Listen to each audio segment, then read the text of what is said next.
Olha, no universo de The King of Fighters tem poucos nomes, poucos personagens que pesam tanto quanto o de Iori Yagami. A gente vai mergulhar fundo hoje na história desse rival que é, no fundo, uma figura super trágica. Pensa bem, a primeira coisa que vem à mente quando se fala de Iori é o som, né? Aquela risada.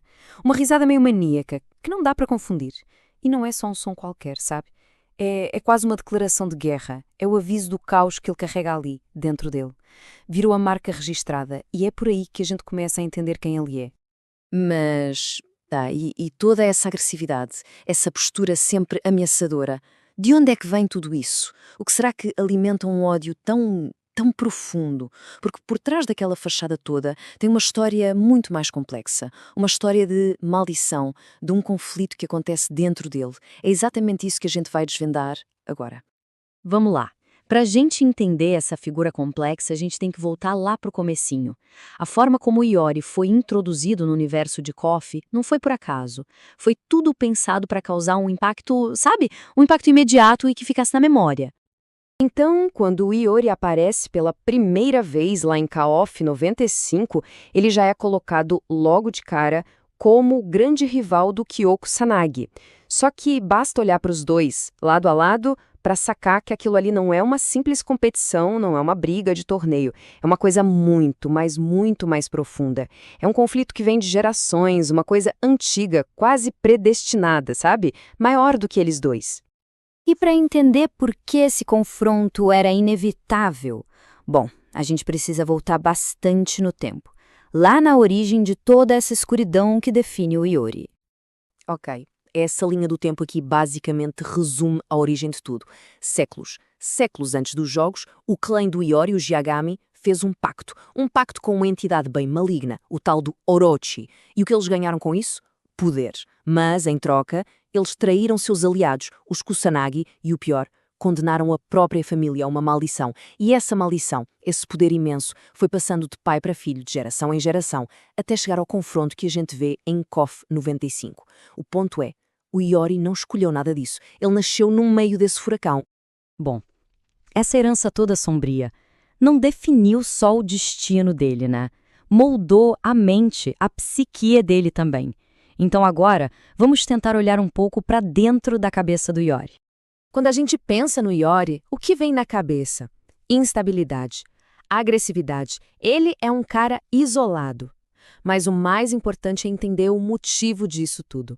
Porque olha só, ele não está lutando por honra, por justiça ou para ficar famoso. Nada disso. As ações dele são movidas por uma força interna que literalmente o consome. É uma batalha constante contra a própria natureza amaldiçoada dele. E essa força interna, essa coisa que o consome, ela tem nome. É o Riot of the Blood. Pensa nisso como um estado de fúria, mas fúria pura, totalmente incontrolável. É o resultado direto daquele pacto antigo com o Orochi. Acontece que, quando o Iori perde o controle, mesmo que por um segundo, esse sangue amaldiçoado simplesmente toma conta. E aí ele vira uma força de destruição cega. Imagina viver com isso, com esse gatilho pronto para disparar a qualquer momento. E é aí que está a verdadeira tragédia da história dele. Porque, diferente de um vilão comum que quer mais poder, mais fama, o Iori quer exatamente o contrário. Ele não quer poder, ele quer silêncio, ele quer se livrar dessa maldição que o persegue. O que ele mais deseja no mundo é a paz que o próprio sangue dele não deixa ele ter. É um paradoxo devastador. E claro, esse conflito todo não fica só na cabeça dele, né? Ele transborda, ele se manifesta fisicamente no jeito que o Iori luta. Olha só, basta comparar o estilo dele com o do Kyo para a gente entender a diferença. O Kyo tem aquela postura firme, mais tradicional. Já o Iori, ele é todo curvado, parece um animal predador pronto para dar o bote. Os golpes do Kyo são limpos, precisos. Os do Iori são brutais, parece que ele quer rasgar, dilacerar. Onde o Kyo busca o equilíbrio, o Iori é só pressão, pura agressividade o tempo todo. O estilo de luta dele é literalmente a alma atormentada dele em movimento. E as chamas, né? Não dá para não falar das chamas. O fogo de Iori é roxo, uma cor completamente antinatural para fogo. E isso, claro, não é só para ficar bonito. Não é uma escolha de estilo. Aquelas chamas roxas simbolizam tudo: a corrupção do poder dele, o ódio que o move, a instabilidade. É um fogo que parece que machuca ele mesmo, tanto quanto machuca os adversários. Então, no fim das contas, qual é o papel do Iori na história da King of Fighters? Porque vamos combinar, ele é muito mais do que um simples vilão. A função dele na história é ser tipo um espelho quebrado do Kyo. Pensa assim, o Kyo representa o equilíbrio, ele aceitou a herança dele. Já o Iori é o caos em pessoa, ele rejeita tudo aquilo. Ele é basicamente o que o Kyo poderia ter se tornado se a família dele tivesse feito aquele mesmo pacto sombrio lá atrás.